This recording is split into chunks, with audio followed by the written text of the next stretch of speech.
Well, hello everyone, and welcome back to Bridging the Gap.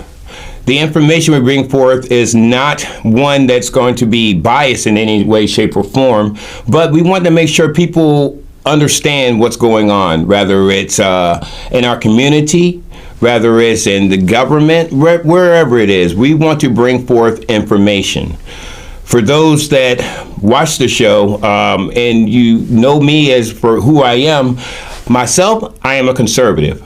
But when I am here on Bridging the Gap, I'm representing everybody. So that means that whoever the guests are very important people to me, to Bridging the Gap, and it should be to you. Whether they believe how I believe, whether they are, whatever. People are people, and we are very appreciative of everyone that comes on here and spends some time talking. The difference between misinformation or disinformation and pure information is whether or not we're ready to bridge the gap to talk to people that we may not normally agree with. So with all that in mind, we hope you enjoy the show. Once again, this is Bridging the Gap.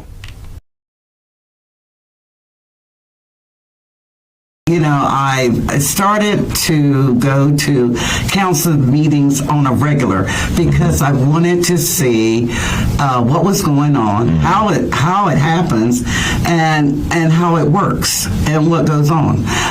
Because before I came, I was there because my community had issues, and I would come to the county to express my opinions. But now and this is my first time running for a political office, so I do need to, I'm educating myself on how things are run in the county. So you've never been in a politically or elected office? Not politically. Okay, so this means that you're not a career politician. No, I'm not. Okay. I've been elected to, community organization, like right now, chair of the John Quinton Foundation and my other fraternal organizations. So, I've had the experience of running organizations, knowing what needs to be done, budgets, and how grants, sure, how they work, but not a political, not in the sort of the public realm, as they say. That might be a good thing. I actually heard a delegate say just last weekend. He said he's all into being a public servant, but he doesn't want to be a politician. Oh. Okay. There is a difference. Yes. There is a difference. Yes. So what have you gathered from your time going there? I mean, just observing.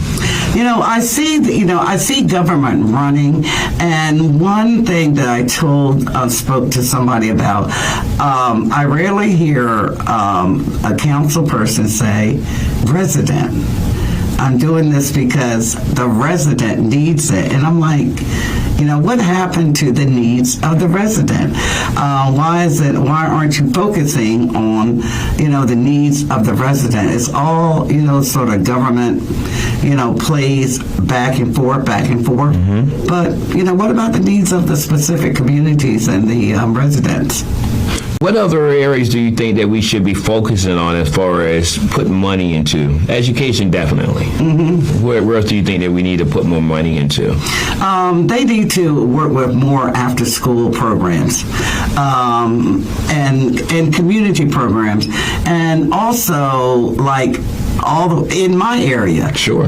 Just work with the community and talk to them and see what is needed. One thing that I would love to do, and I know this is costly, but to do a needs assessment, and we've talked about wow, this before. That's a good idea. To do a needs assessment, and it's like, because when you get those fill out things in the mail, those questionnaires in the mail, we hate to do it, but every now and then you get enough feedback that you get a feel on what the community needs. Right. Great idea. I think, and also, in my opinion, I think we need to have more town halls.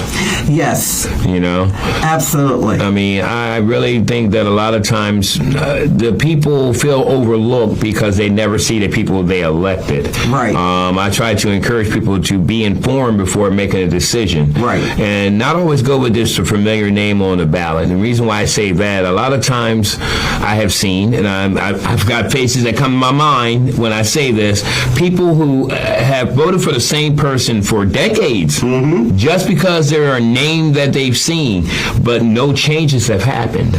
Nope. You know? I've not seen the person. It's just like coming up right now, we're going to be having a town hall with our state delegate, and that's great. And going forward, the council member needs to also connect with your community, and not say every month, because sometimes it can be kind of hard. Yeah, that's kind of hard. But at least on a quarterly basis. Sure. And make sure that you don't choose the same area every time you hit the town hall. Great idea on that, too. Just move around. Sure. District 1's kind of big. Right. Just find a spot. Right. Because District 1 is so wide. Wide. That's what I'm saying. It's wide. It's agriculture-based and residential-based. And just choose different spots to have that town hall, because we're a multi-generation community. Good point. Everybody communicates differently. Our senior population, I feel, communicates best in person. Okay. And so those town halls will work for them. Sure. Facebook will work for some, texting will work for some, but, nothing replaces the personal contact. Yo, Joe! Fight for freedom wherever there's trouble. G.I. Joe is there. G.I. Joe against Cobra, the enemy, fighting to save the day. He never gives up. He's always there, fighting for freedom over land and air. G.I. Joe is the code name for America's daring, highly trained Special Mission Force. Its purpose, to defend human freedom against Cobra, a ruthless terrorist organization determined to rule the world.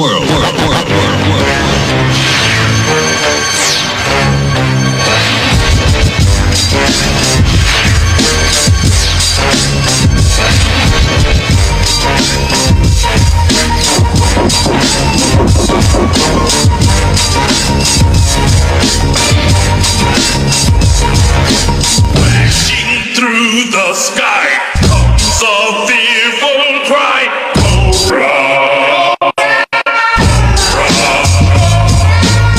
Armies of the night, people taking flight, Cobra!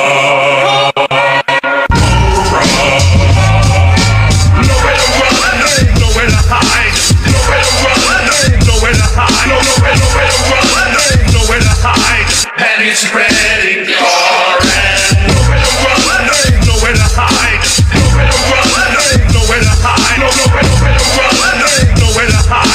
Who can turn the tide?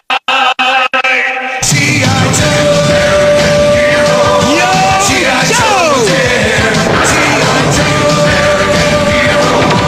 G.I. Joe is there!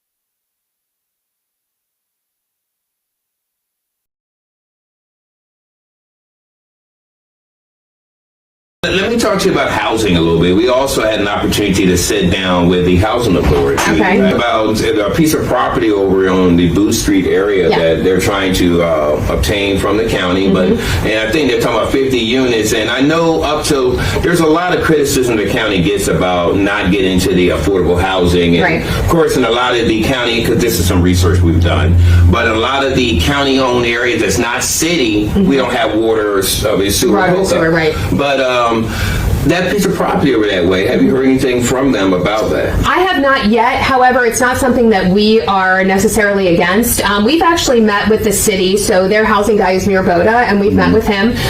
There are properties that we have targeted where people just owe so much money, and the property's not worth that, when it comes to taxes. So we're not collecting anything on it anyway. And so we've talked about how we can work through that, and if we can forgive those liens and, and those taxes and that sort of thing, because we're not getting the money anyway. So, but let's, instead of having it, sit there and either become a blight property or something like that, that we can, sort of work through those communities. So it's definitely not something that we are against.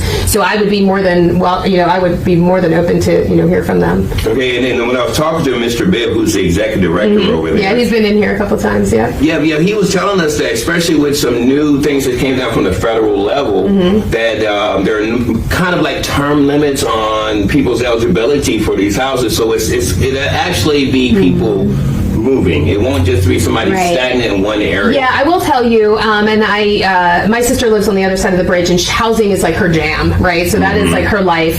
I will tell you, I don't necessarily know if I agree with that, because what happens is that you had people that were in permanent housing, and now they've sort of taken that permanent housing away and made it temporary housing, which I get, because it's like, hey, we're not going to provide this forever. The problem is that the line never stops, right? And so they're right back in the queue, because they, and there's some people that I think there needs to be some adjustment to that, because we don't want to displace people, right? We don't want to. Well, my thing is,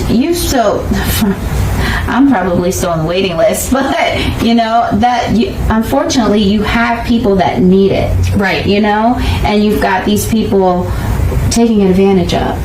So I understand the reason of why it was done. I do think, though, that there needs to be a little bit more research done exactly on certain individuals and whatever else, and there are people that take advantage of it. It's just a very sticky situation, but you're never making it, and here's the other problem too: when you have temporary, it costs more money, because then they're back out on the street, and then they're back in the line, and yes, you're starting all over again. It actually, the services end up, so when you're putting them in permanent housing, my sister always says this, and this, we don't agree politically all the time, but she is very much that housing is healthcare. And so she is saying, it costs you, as she's like, these Republicans that are so worried about tax dollars and wasting money, when you have somebody on the street, it costs you so much more than when they're actually in housing, because of the services that are needed. So, she does a good job. We do balance each other at Thanksgiving, on certain things, but we do. I've learned how to do that. Yeah, but we do, it is good hearing her perspective when she's in it all the time. And she understands my perspective too, that she's like, I get it. Like, I don't want people just living off of the system. It's not like that, So I do think that there needs to be some adjustments made on that, because I think that line is just going to be monstrous at this point in time, because they're just going to rotate in and out. 486 people on the waiting list. Right. Yeah, that's what I'm saying. So, yeah. Now, do you support policies that would stabilize rent? That's a tough question. I am a firm believer that government does not belong in housing at all. Like, I don't love that. I understand. Less government, better. Right, exactly. And I think, I'm very pro free market, and I think it sets those rates. But it is tricky. When we have, I do think that there are landlords that price gouge. I think that when it's amazing to me that it's a vicious cycle. We have people that can only rent, but then rent is so high. Right. I mean, I look at rent now. One bedroom for $1,000. It's even more than that. It's even more than that. Don't forget, you got to sell the car to get gas money. Yeah, right. For real. Exactly. Or whatever. So you do have that. But I think if we can have a little bit more, if we can have more stock, then your prices are going to come down a little bit. It's the demand. You know what I mean? But if the market is saying this is what it is, but then it makes it also so difficult, because we were just saying a few minutes minutes ago that you get the word out on Facebook, which sometimes I call it to Facebook. But I love the fact that you said if there's a need or something, that it's needed for them to come in and talk to you. Right. No need to make any crazy posts or go on crazy different places. And you can be adult about it. Yeah. yeah. And I'm in closing. I've got one thing. If you could change something tomorrow for the county, what would you do? Just overnight. If I could change it overnight, gosh, what would it be? Oh gosh, you got me on that one, David. I'm working on it. You have the executive speechless. I know, right? Jeez. I would probably say the one thing that I wish that we could change is a lot of the stuff that I can't control, right? So it was things that are coming down from the state, things, if I could change one thing, it would probably be juvenile crime.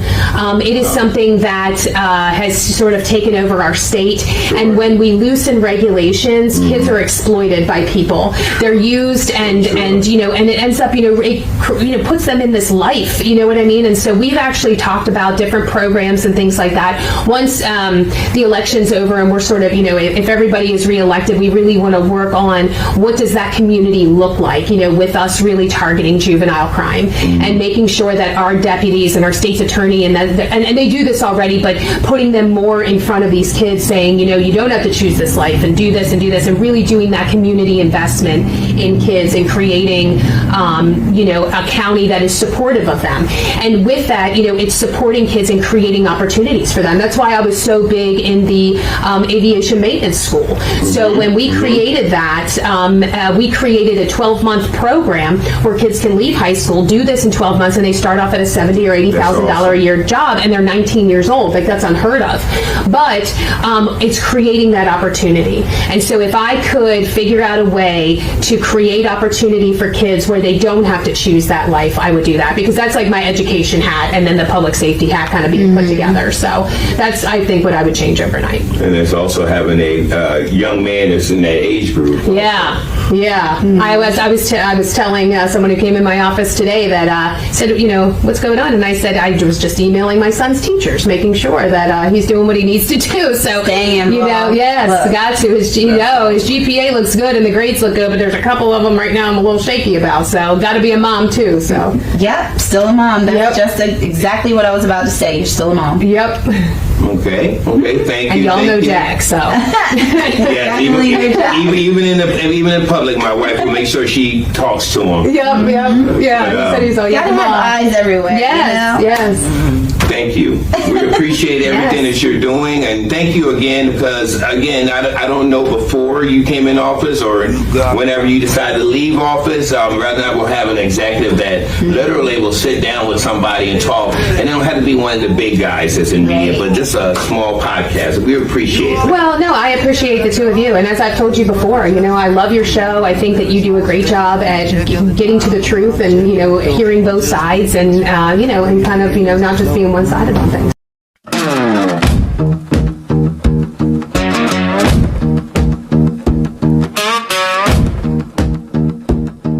Even right here, we're filming this at Riverside. We spent a lot of money to make this look excellent.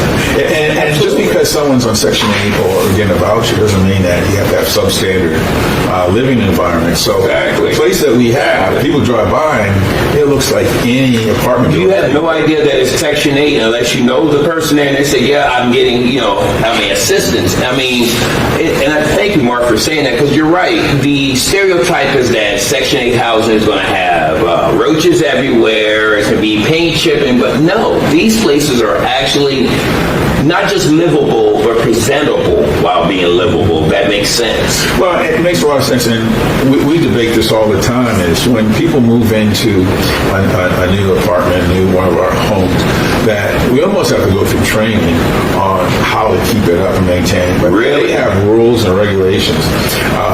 There's no smoking. Can't have guests spend the night more than 14 nights. 14 nights a year. So it's not a hangout site for people. So then there's the restrictions that's put on. But the toughest thing is having people understand that. And that's where I always say we need to look for our general public to really, nonprofits to come in, maybe help provide some training on how you maintain a home, financial literacy, so they can get out of debt and maybe move into home ownership. Well, man, Mark, thank you.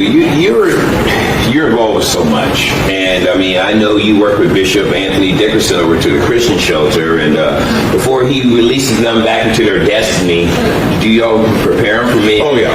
In fact, with the Christian Shelter, one of the main caveats is they have to turn in their paycheck to us, and only we will provide them with a stipend when they need the monies. But we're trying to help them save and not just go out and spend all what they have. And also, if people coming into the shelter to help maintain and get them on a track where they can have home ownership one day. And one of the big success stories that you saw out of Ms. Vera. Ms. Vera has a home. She has a home, and here's someone that hasn't had one, lost it, some issues happened, she didn't know what she was going to do, and now she's able, through the help of Christian Shelter and all the people that came in there, she saved up money, now she has a place. So it does work. And I hope that we have some kind of programs like that. In fact, we're going to talk about that. Helping with our properties, making sure that people that stay here just don't. And you mentioned, I think, about it's not entitlement. What was that word you used again? Eligibility. Eligibility. Yeah, because it's not, you get on it for life. And I think some of the rules are changing, aren't they? They are. In fact, today is the final day for public comment on the administration in Washington on 4 major changes to social programs, not just the housing program. We all know the dilemma with immigration. It's a little bit of a dilemma. It's there were two forms here. If somebody applies for a tax credit project to live there is no citizenship requirement. A lot of people didn't realize that. And there used to be, still is until maybe the change takes place. But if you apply for social housing assistance and you're not a documented citizen, if you had a child in the course of time that you and your partner had been in the country, it was a segue into being able to get social housing or social program assistance. The proposed rule is that goes by the wayside, that you have to be a documented citizen in order to be eligible for further participation. You said you have some in Hebron. We do have some, I think we have maybe 4 or 5 units in Hebron. Thank you. Because the reason why I asked that is from where I'm from, which is in District 2, which is down Nanny Pope Road, where I know there's a lot of homes are there, and a lot of the older folk, they either they move out of the area or unfortunately, they pass on, and then they leave all these houses, and if nothing happens to them, they become dilapidated. So, I mean, is there ways that y'all could work with these homeowners and maybe be able to explain? I think there again, it's the availability of funding. Sure. We're strictly reliant, well, I shouldn't say strictly, but we're mostly reliant on our federal subsidy we get from HUD. We get an annual operating subsidy, and then we also get capital fund monies to make the capital improvements to the property. But it's not enough. It's never been enough. And as I said, if you've got 15, 20 vacant units sitting there and you want to get them back into circulation, and it's cost you $130,000 to renovate one, and you're getting $490,000 a year from the federal government to do that, you can do the math and figure out how long it's going to take you to get to that point. That's why public-private partnerships like what we did with Green Street and Penrose are important, because it creates another layer of financing that you can do to renovate. And I think what Dave's talking about, and this is a good question too, if someone has a home and they want to make it a HUD property, can they call you? They can call. If somebody wants to get their property onto the Housing Choice Voucher Program, they can call us. We go out and do a livability inspection to make sure it passes what the requirements are, and then we can make referrals to our clients that come in with vouchers. And thank you for clearing that up.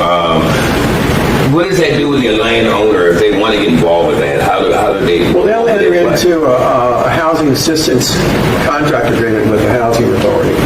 And if the rents that they're looking to charge fall within our parameters, because we do have limitations on what we can pay as far as rents go, then they'll go on the program. They're guaranteed whatever the portion of the housing assistance payment is per month from the housing authority. They're guaranteed that monthly. And the difference, if the tenant is paying a portion of their income towards that rent, then the tenant would pay directly to the landlord. As far as some taxes, does that, the landowner, if they do this? That's all on them. It still stays the same. At the end of the year, they'll get a 1099 from the housing authority that, hey, we paid you. Okay, so it does change a little bit. It does. Okay, good. And I just want to throw some last out there as we get ready to wrap up. We're looking for board members. Hey. So if anybody's interested in being a board member, contact me. And what is a board member? What are the requirements for being a board member? we have monthly meetings, again, to hold this man accountable. What we do is look at our budget, see what's going on with our new projects that we have. We are his ears out in the community. So when people talk about, hey, why don't you do this, we bring it back to our board meeting to discuss it, to see if that's plausible or not.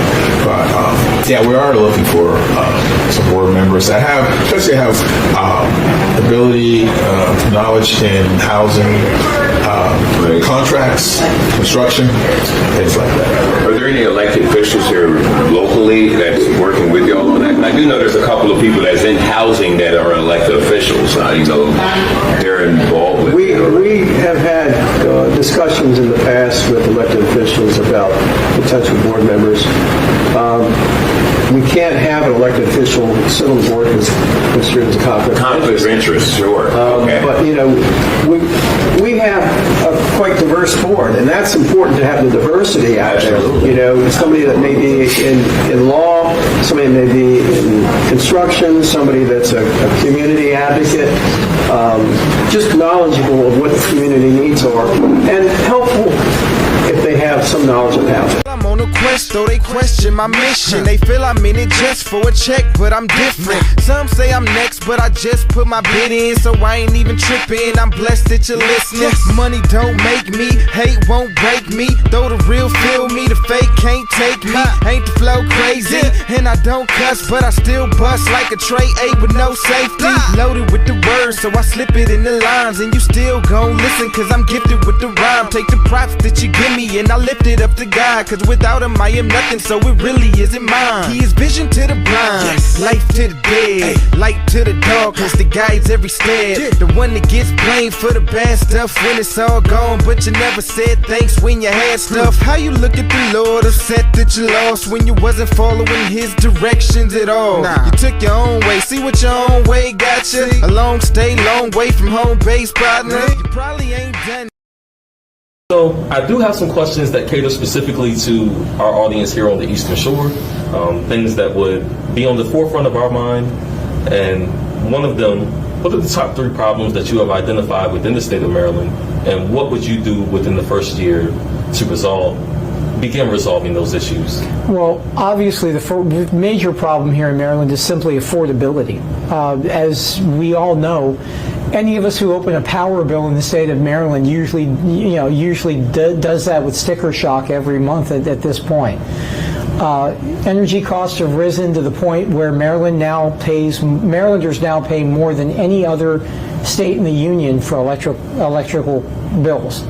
And that's unacceptable. That's all due to bad policy.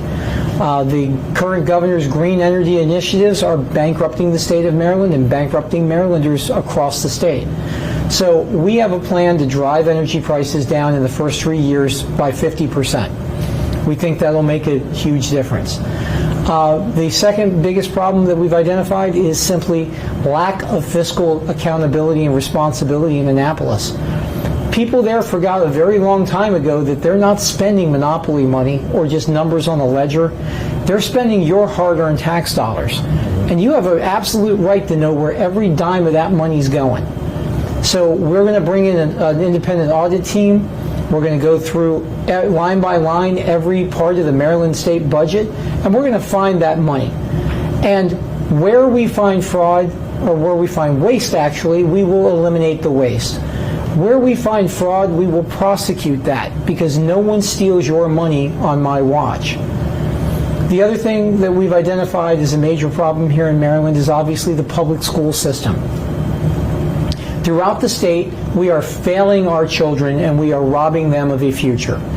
I am a graduate of the Maryland public school system, again, unlike our current governor. And I can actually read, I can do math, I can make change for $1. These are things that most public high school graduates nowadays can't do statewide. And a Maryland high school diploma is absolutely worthless if you can't read it.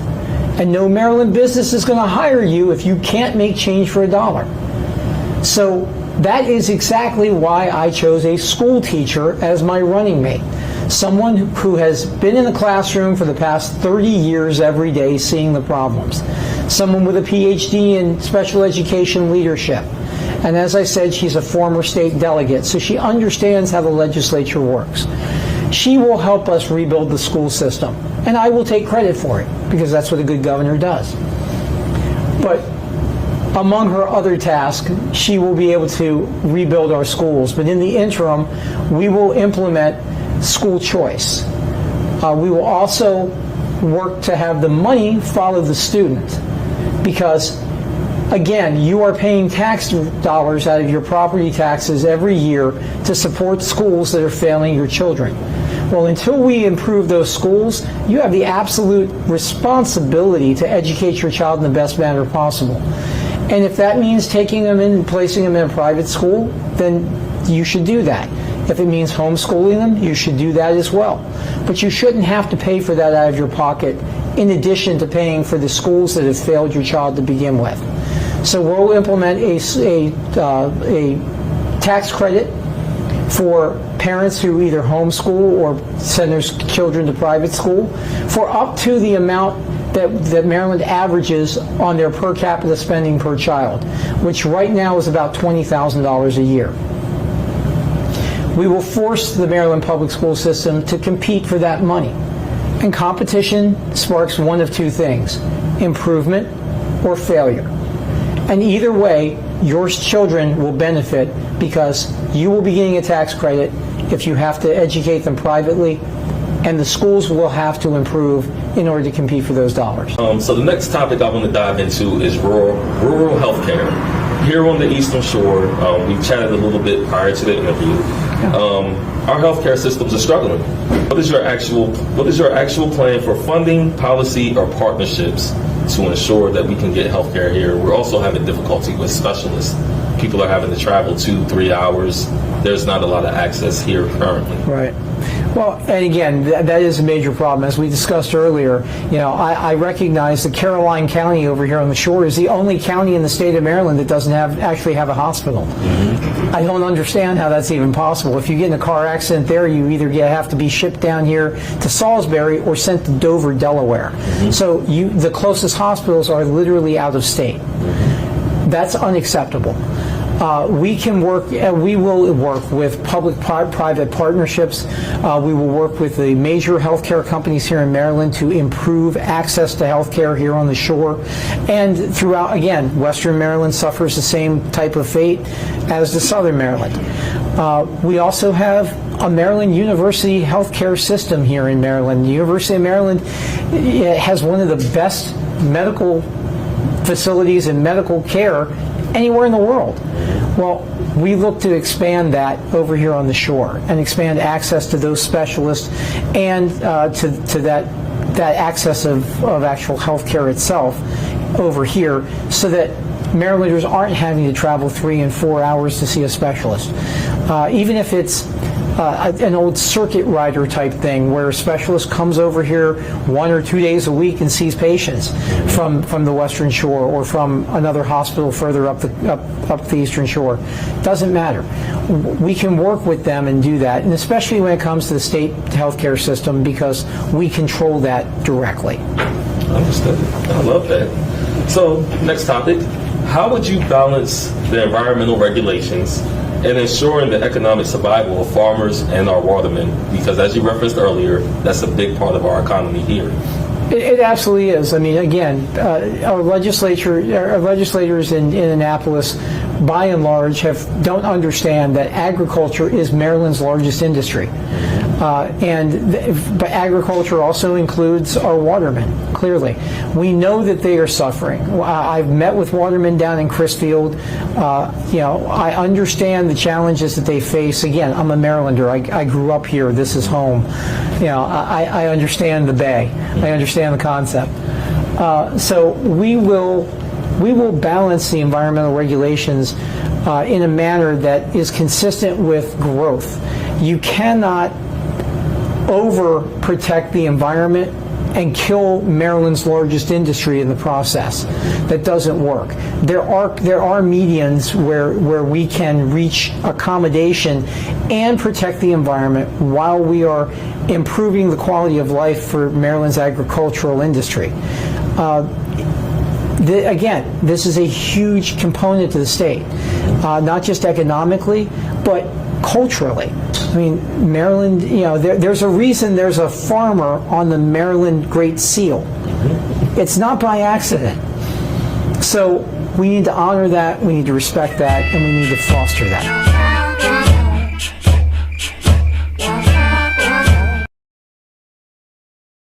Welcome back to Bridging the Gap. We're here with Sheriff Mike Lewis and my brother over here, Christo.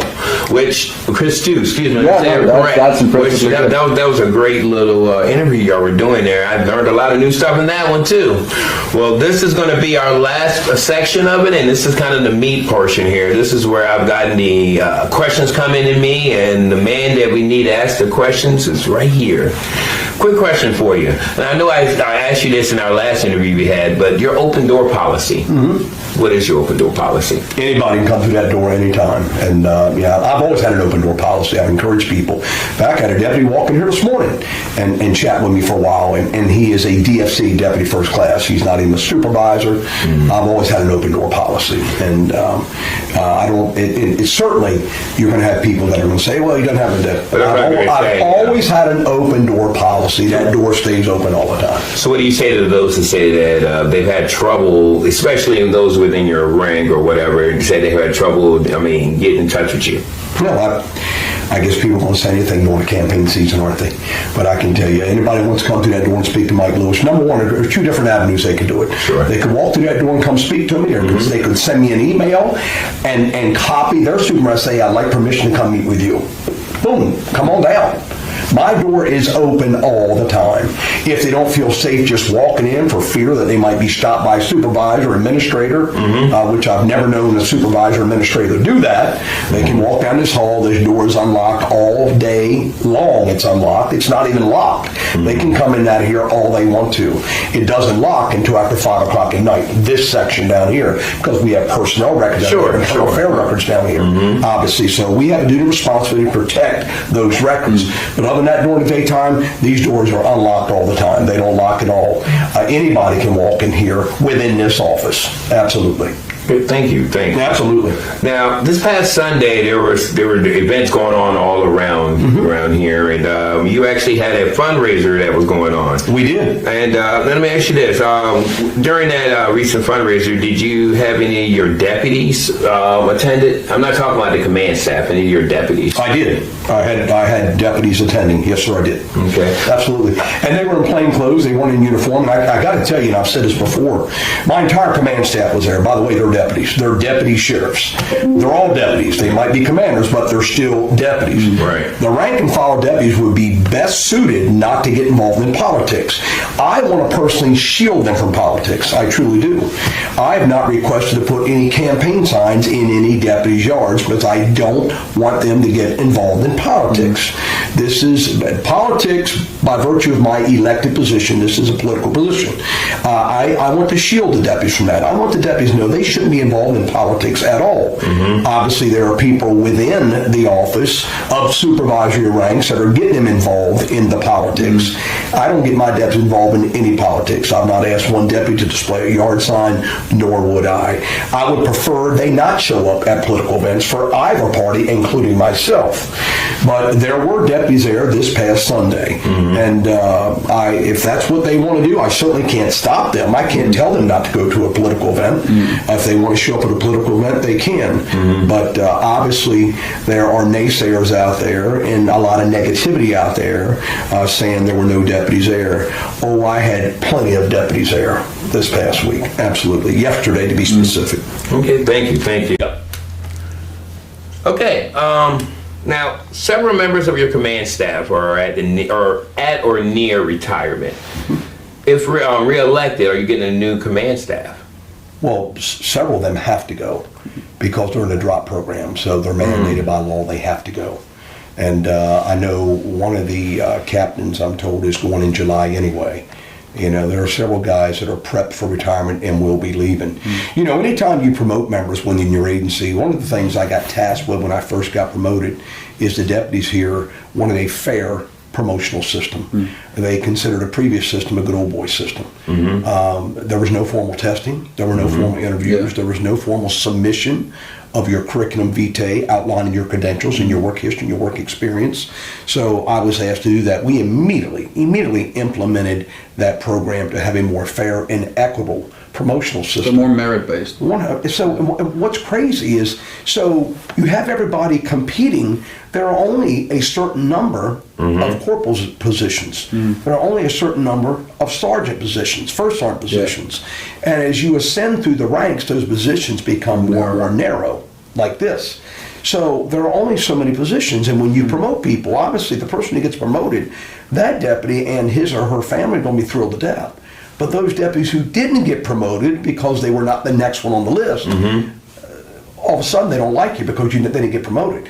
Well, this is what's very difficult. You can't please everybody. If I wanted to please every deputy here, I'd sell them ice cream every single day or give them ice cream every day. You know what I mean? But the truth of the matter is there are people competing for a limited number of positions. Sure. And you want the cream of the crop working for you and under you, and you want the person who competed through the whole process, who came out on the eligibility list, number one, number two, or number three, to be in that position.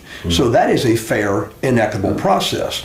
But when you compete and you don't make it to those top three numbers, all of a sudden you don't think it's a fair process. You know, so that's what we have here. That's what you have anywhere. Yeah. So it's one of those things you're damned if you do and damned if you don't. Yeah. So we have a fair and equitable process, but because it's not suited everybody or not everyone has benefited from that process, suddenly it's an unfair process.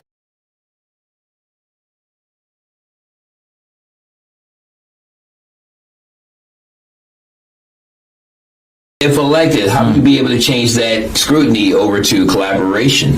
Well, scrutiny and collaboration are not mutually exclusive. In fact, as a teacher, that's actually one of the things you teach your students. Okay. So being a good critic theoretically helps improve and enrich anybody's experience. It's like when I grade a student's essay.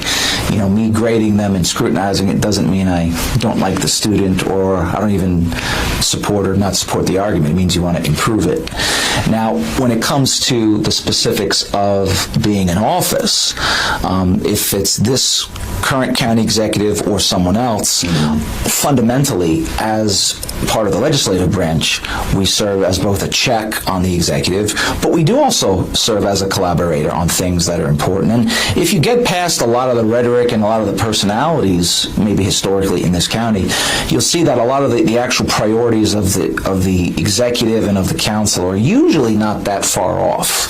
There might be some nuance to it, but generally they're in full accord, which explains why every year the budget is passed and why legislation is All the things they agree upon is not good for media because nobody good wants to cover that. Well, it's like the old expression: if it bleeds, it leads. And that's the thing. Nobody likes. I don't want to say nobody likes, but people that are looking for the more sensational coverage like to search for conflict. And I think, and again, in my role in other local media, that hat that I wear is to both inform and scrutinize as local government. But as you also know, that applies to the city of Salisbury. That applies. I mean, this is the thing. You know, absolutely, yeah. And that's been a great thing too in getting me to better understand the minutia of local government and the issues. Because again, they're not really inherently partisan. And as you know, the issues of the city affect the county and vice versa.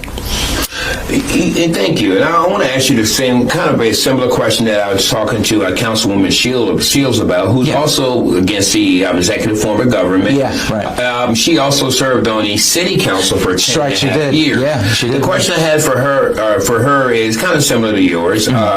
She had to deal with a mayor, and she had to work with a mayor. Sure. And I know that you worked. I mean, you worked with Mayor Taylor as far as talking to him. I generally talk to everybody. Right. I mean, but you seem to be more agreeing to what he does than against it. It seems to be. Well, I think it depends on the issue. I was very much against, am very much against his current approach to getting rid of collective bargaining for first responders. I think that's a terrible idea for a lot of reasons, and I've been publicly against it. I was against his getting rid of the Pride crosswalk because I thought he was kind of creating division when he didn't have to. But to your point, I did support his general approach to ending the tax corporate giveaways to certain developers, and so in the over grab, if you will, or how would I say that, of a certain council person there, you were kind of and I think this is kind of to your point, or at least what I think it is that if you can agree with somebody even 40% of the time, why wouldn't you focus on that 40%? Rather than bicker over the 60. Or maybe you agree with somebody 90% of the time. Sure. Great example, Josh Hastings, who's one of actually he is my current representative. He's a Democrat. Jeff Merritt, all right, he's a Republican. He's also technically he's representing the new District 7 as well, but he was elected for the old District 2. Sure. One's Republican, one's a Democrat. They have things that I may agree with on certain things and may disagree on others, but they are always willing to reach out, send a message, email, phone call. They engage their constituents, and ultimately they understand the value of those relationships in the community. They don't cut people off just because of one or two disagreements. And I think that's something that all council people who are running and all executives and really anybody who's running in local government, it doesn't matter. It doesn't matter if it's Wycomico or Dorchester or wherever. You cannot cut off other human beings in a place where you live so intimately. You just can't do that. It's not only that it's just bad politics and it's not good government, it's just a bad human thing to do. It's like I was explaining to somebody when we were talking about the collective bargaining thing at the city. I said, when somebody calls the fire department because God forbid their house is on fire or they've been robbed and they're calling police, you don't care in that moment the party identity of that first responder who comes to help you. You said you will be verbal on how you feel. My question is, if you win, I don't know if any council person actually still has a show that's still critical of the executive. Would you still be doing that? I would not do that in my capacity as an elected official, because I think in that realm you would be not necessarily a conflict of interest, but because I'm in government doing that particular job, the time, the energy, the focus is there.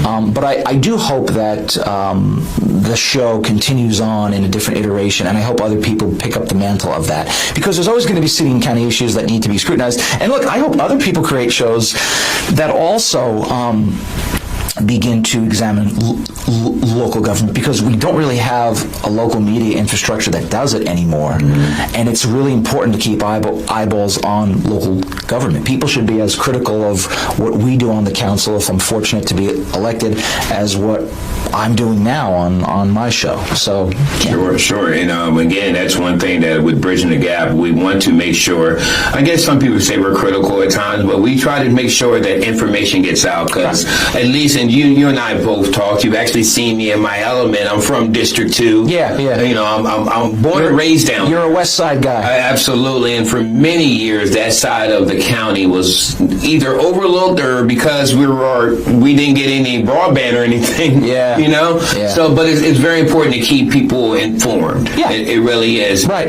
But then again, you know, one thing that I can say that within this last 4 years that concerned me as being someone not only in the realm of, you know, talking to those that are elected, but being on that side is the DAF tanks. Oh, yeah. How many times have they gotten actually addressed? I mean, we fought a lot on things from hiring of department heads to even questionnaire. Everything went on, but I still had not seen the DAF tanks addressed. Right. And this is really, I think, one of the things that anybody who's watching this needs to think about is ask yourself the question of, okay, whoever you vote for, or you do, let's say you vote for them and that person gets elected, what are they actually doing now that they're in office? Because one of the things that I've been motivated by in order to run is that a lot of people tend to want to run because they use the office as a stepping stone for something else,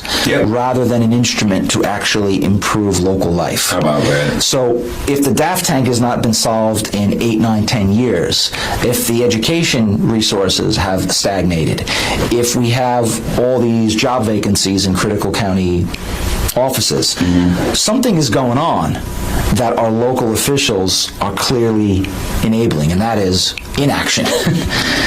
and that can be a real concern when our local government has such a responsibility for the things that we rely them on. Sure. You know, so anybody who you are going to consider voting for, I believe you have to look at what are they actually doing in its regard to your day-to-day life and to the county resources. Because if you're just looking to go to Annapolis, or you're just looking to be a party person and represent the party line, or whatever, I think you're missing the mark. And you know, and we're about to wrap this up here, but you just brought up a good point. As I was interviewing the sheriff the other day, he actually made me more aware of why he does need to not only be in Wycomico. Because there are other things that does pertain to, you know, lifestyle here that he has to develop. Now, I do know in the past you were kind of critical of the executive leaving out of Wycomico, or taking her and Bunky going together. My question is, do you still feel that same way? And if so, do you think there's any time that you as a councilman, because I know Councilman John Cannon, there's times he has to go to Annapolis to testify. Sure. Do you still feel that the executive should not be in Annapolis, or do you feel like there's times that you do need to do it? I think anytime you feel the need to testify on a bill or to advocate for an actual policy that affects our county, you should go up. Absolutely. And I've gone up myself in the past, even back when I was a faculty member, to testify on collective bargaining rights. So citizens, elected officials, be they county executive, council person, they should always do that. My big criticism is for any official, whether it's this executive or others, who go up to fundraisers, to party galas, to social events that, in my opinion, have nothing to do with the running of our government or to the welfare of our citizens. That's a different issue.